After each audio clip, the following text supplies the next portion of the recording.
Evidence of ancient machining technology in Egypt.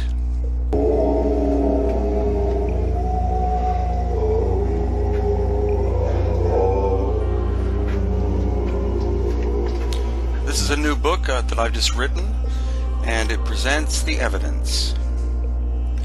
At the Asuáne quarry in southern Egypt, we find, among other things, the unfinished obelisk, which would have weighed 1,200 tons had it been completed. Quite an amazing achievement, and something beyond the capability of the dynastic Egyptians, because Egyptologists tell us that these stone pounders were what were used to create. Then also at Elefantína Island, we find this amazing rose granite, single piece of stone shaped with amazing ability. And other examples at Elefantína Island as well. Just to the north, we have the Tomb of the Nobles. These, of course, were tombs, but these chambers were cut into sandstone. Not just columns inside, but hallways extending 30-40 feet. And at the Ramesseum, here we have the kneecap and the foot of a sculpture out of rose granite that weighed supposedly 1,000 tons. And nearby, the colossi of Memnon. The one on the left is basically one single piece of stone weighing 720 tons. The Denderské light bulbs, if they are light bulbs, are very intriguing. Here we see possibly a giant holding one of these. And then nearby at Abydos, these strange figures. As well, the Osireon, again rose granite, and astonishingly, it is several feet lower than the ground at this point. And at Karnak, which is a huge place, we have this massive obelisk out of rose granite. Now, the dynastic Egyptians could have made these columns out of several pieces, but the obelisk? As well, the remains of an obelisk whose core has been destroyed. Some theorize that ancient technology was used here, such as these obvious core drill holes. Now, of course, in modern times we have tube drills, but did the ancient Egyptians have these? Or are we looking at lost ancient technology, much older? And the result of a cataclysm destroyed the culture that made them. As well, the bent pyramid here, which some people believe was an engineering mistake, but you see the fineness of the fit of stones. And also at Dashur we have the red pyramid, which we went inside of. How could people possibly think that these were tombs? These baffles obviously were made for acoustic purposes. And Sakkára, where we have these huge boxes at the so-called Serapeum. Here the KEMET school is inspecting these. Yusuf Awiyan, the expert, is reading the glyphs. We measured the flatness of the surfaces. This is a perfect 90-degree angle. And how could someone possibly think that these inscriptions were done by the same people who made the box? As well, this schist disc in the museum in Cairo, recorded as being a flower pot or fruit plate, but it's obviously technology.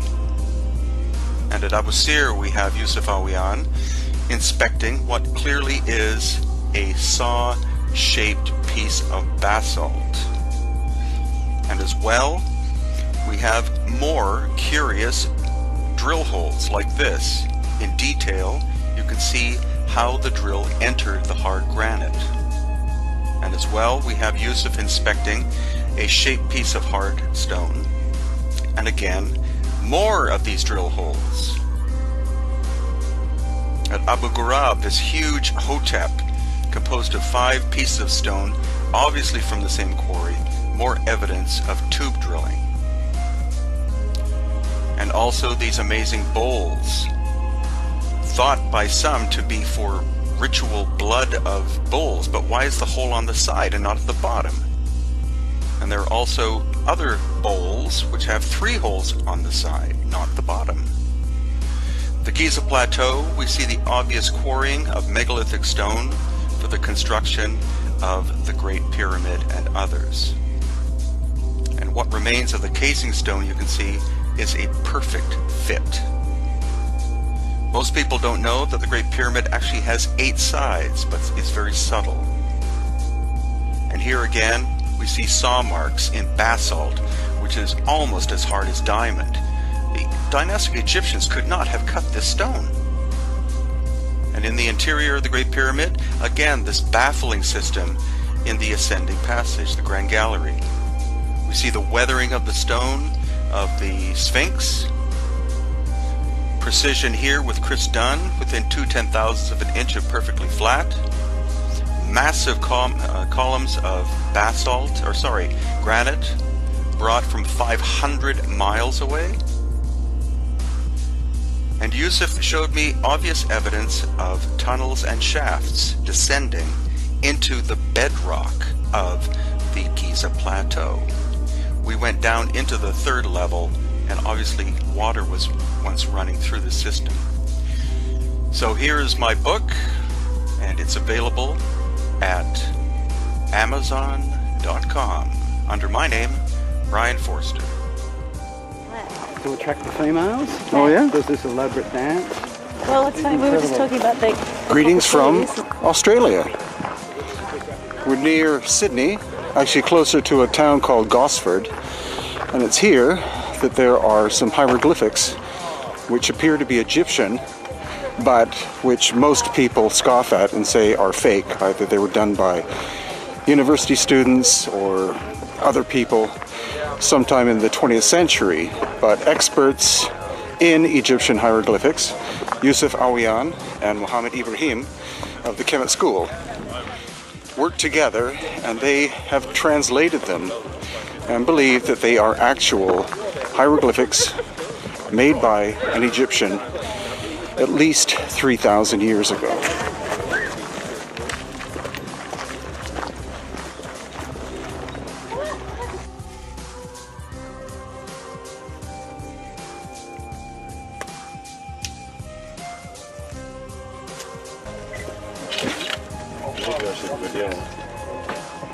a lot of those. Well, I find this site absolutely amazing. And what's impressive is not only that it's been translated by Yusuf Awiyan and Muhammad Ibrahim, who are, again, Egyptian experts in hieroglyphics, but also that the weathering and also the presence of lichen and moss is the same on the surface as it is in the indentations. And so to me, not being a geologist, but that would indicate significant age of both. So the idea that the lichen buildup and the fact that the surface is the same shade as the indentation means that this is of a significant age, much, I would guess, much older than 100 years or something, made by somebody in the 1930s. In other parts of the world where we have ancient work on walls, etc., exposed surfaces of stone, whose age we do know as being thousands of years old. This to me, amateur, but still, this to me indicates that these are extremely old, and I definitely trust the knowledge and wisdom of Yusuf Awiyan and Muhammad Ibrahim of the KEMET school of Egypt. I trust that they know what they're doing in terms of translation, not depending simply on the Rosetta Stone, but on decades of understanding of the fact that the hieroglyphics of Egypt evolved over time. They changed from the Old Kingdom, Middle Kingdom, into the New Kingdom.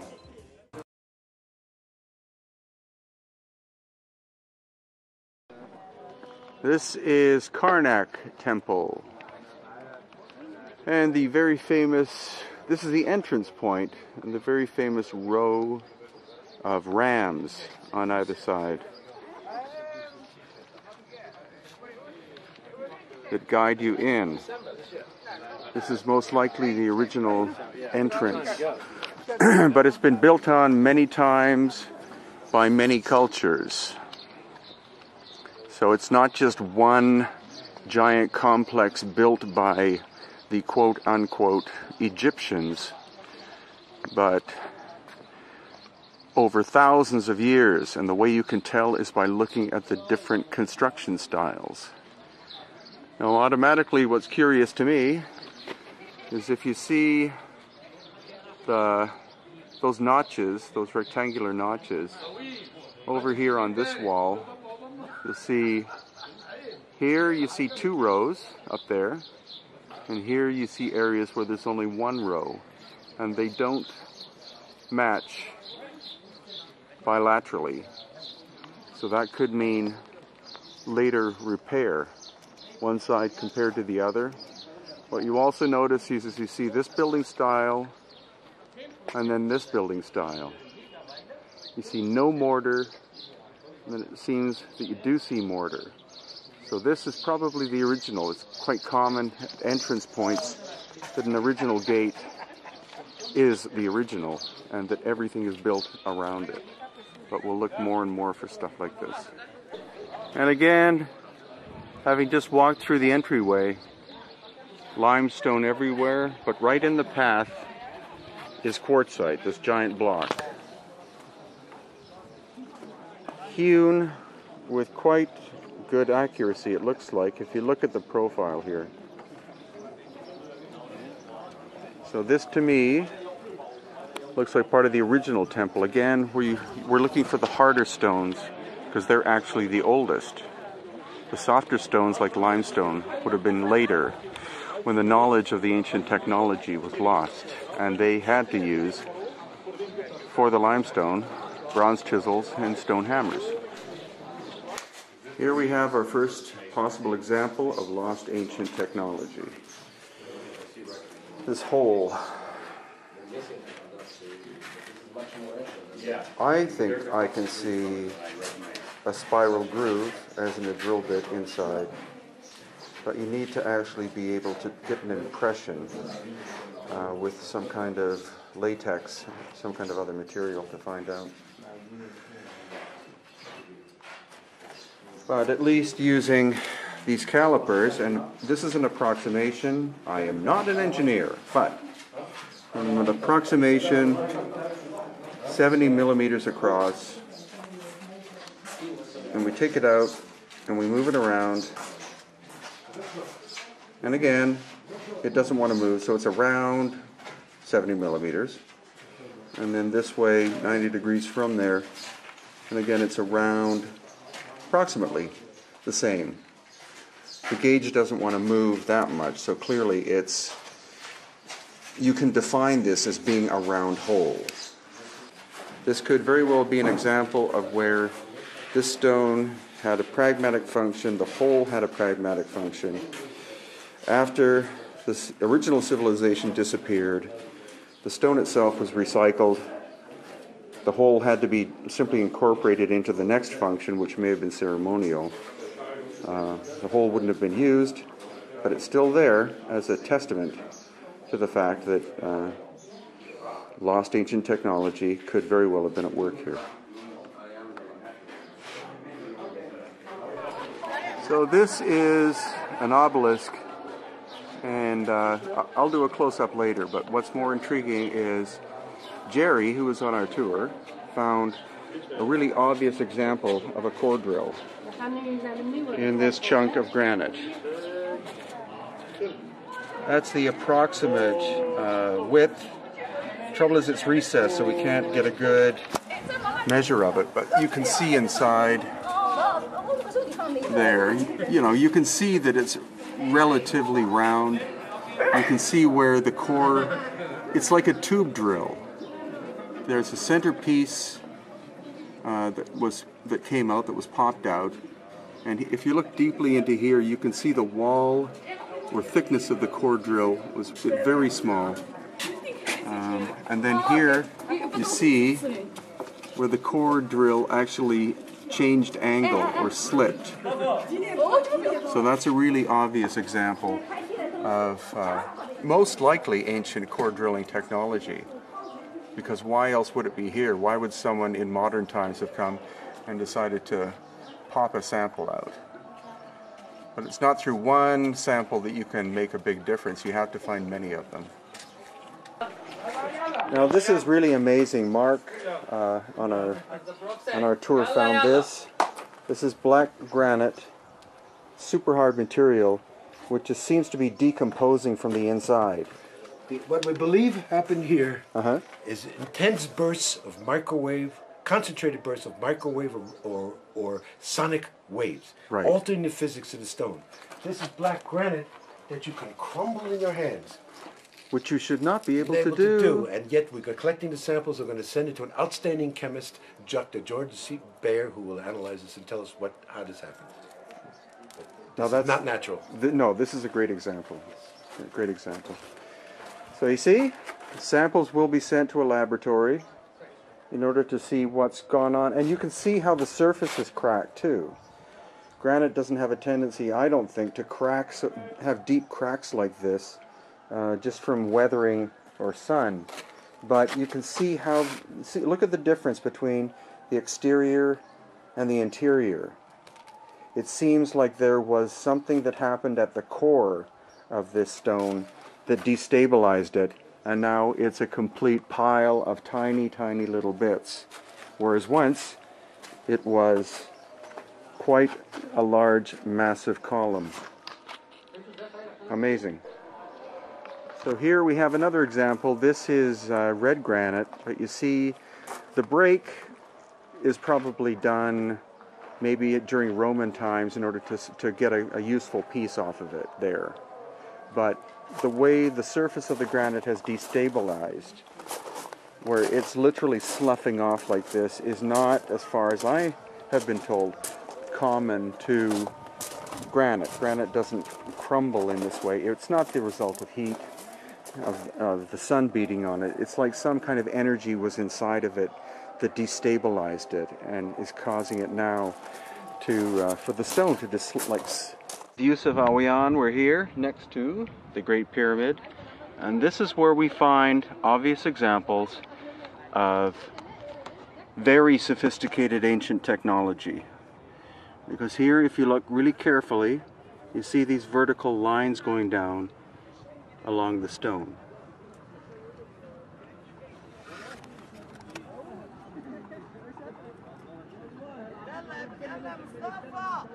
Now there's scratches too, but there seems to be quite a pattern to it.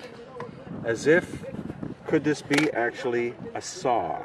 Now this material is basalt, which is very hard. It's not from the local area. And so a culture with bronze chisels couldn't, or bronze saws, even with some kind of silica sand as an abrasive, could not produce that kind of fine finish as far as I can tell. I'll show you other examples here in this little area by itself of examples of machining technology at work. Not modern machines, not dynastic Egyptian machines, but older machining technology by the Cometians.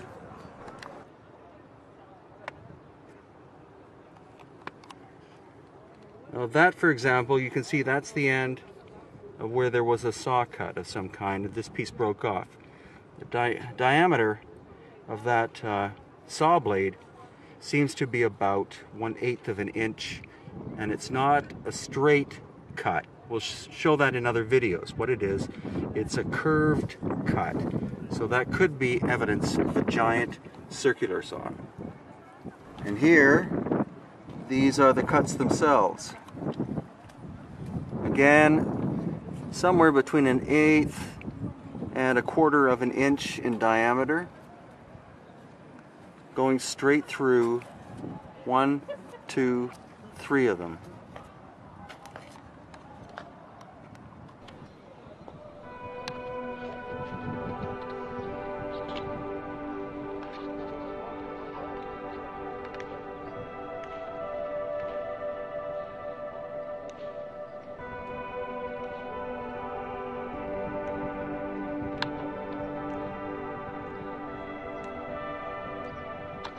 through the unfinished pieces especially.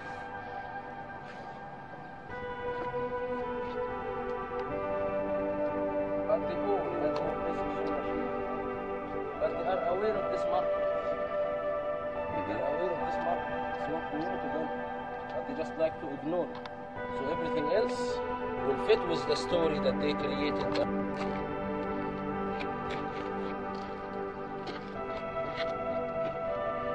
You see, the sewer system was made to get rid.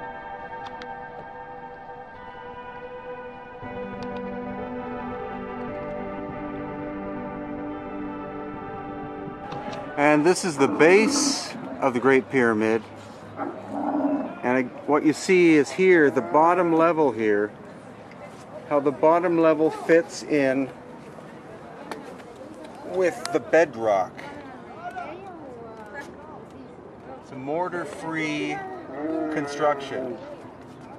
They flattened the plateau in order to build the pyramid on top of it.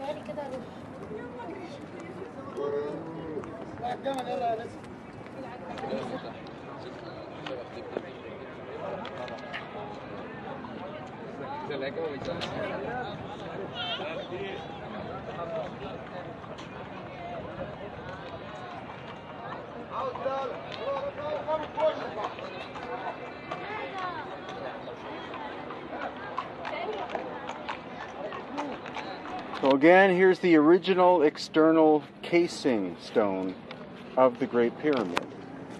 And look how tight the fit of that stone is.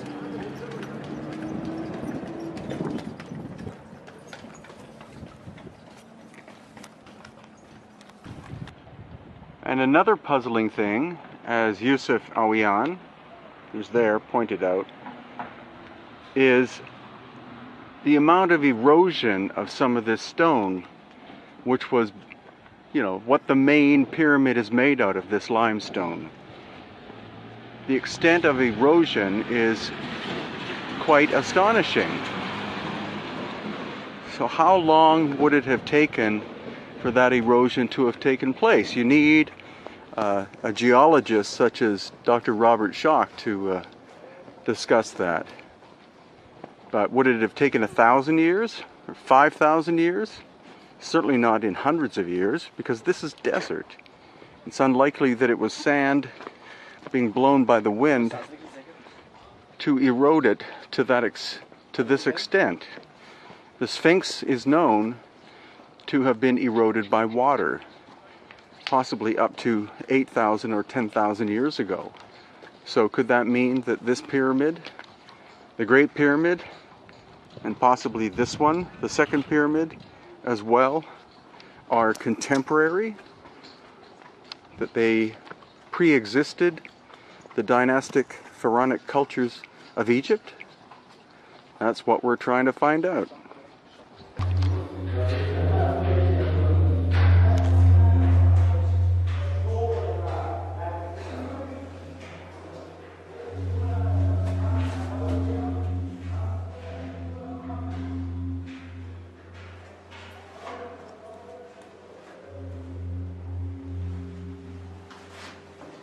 The most powerful resonance. Mm-hmm.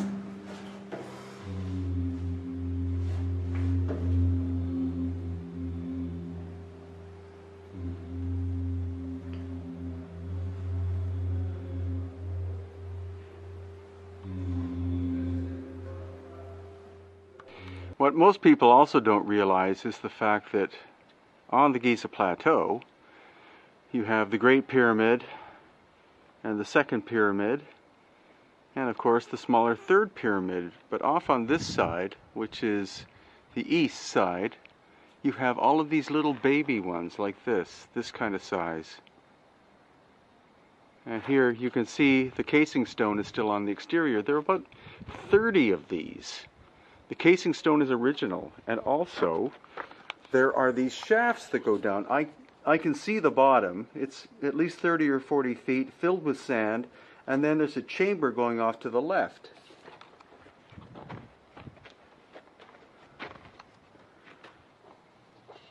And this one as well. It's deeper with chambers going off at what is now the bottom. So really, you don't build shafts for burying people. If the shafts are there, you could use them for burying people.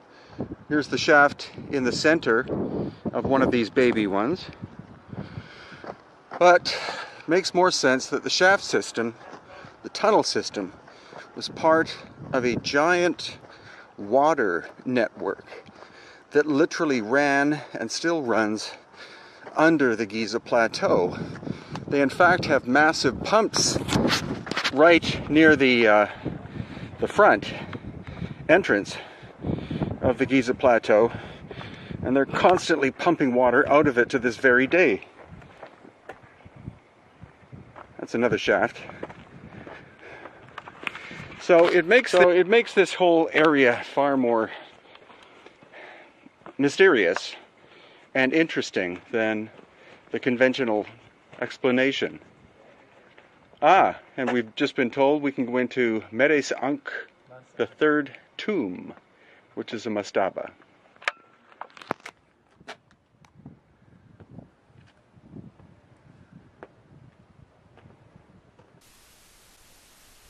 So we're actually under the surface of the Gíze plateau. The Gíze plateau being famous for the three great pyramids, and what Yusuf Awiyan is showing me is a series of layers of tunnels and shafts that have incredible resonance. The confusing thing to most people is that they think that the dynastic Egyptians built everything, but we're seeing definite evidence that a previous culture that was technologically more advanced than the dynastic Egyptians were able to carve things like these shafts, some of them going down at minimum 100 feet straight down, and then they're horizontal tunnels. Later on, the dynastic Egyptians came and used some of these as places of burial, but we see the obvious transformation because we see hieroglyphics and that sort of thing that the dynastic Egyptians used, but the Cometians were prior to the dynastic Egyptians, and they didn't actually require the use of hieroglyphics. It's something similar that we see in Peru in the oldest and most advanced cultures. You don't see art. You see form and function. You see beautiful surfaces, incredible technological achievement, but you don't see artistry and drawings and paintings, or even the need to put writing on the walls. It was either an oral tradition or even more advanced than that. It may have been that the initiates were in fact telepathic, and that the knowledge you wouldn't bother carving somewhere. It would simply be passed from one who had the knowledge to one who was of the level to use the knowledge, not for the general public. Simply amazing.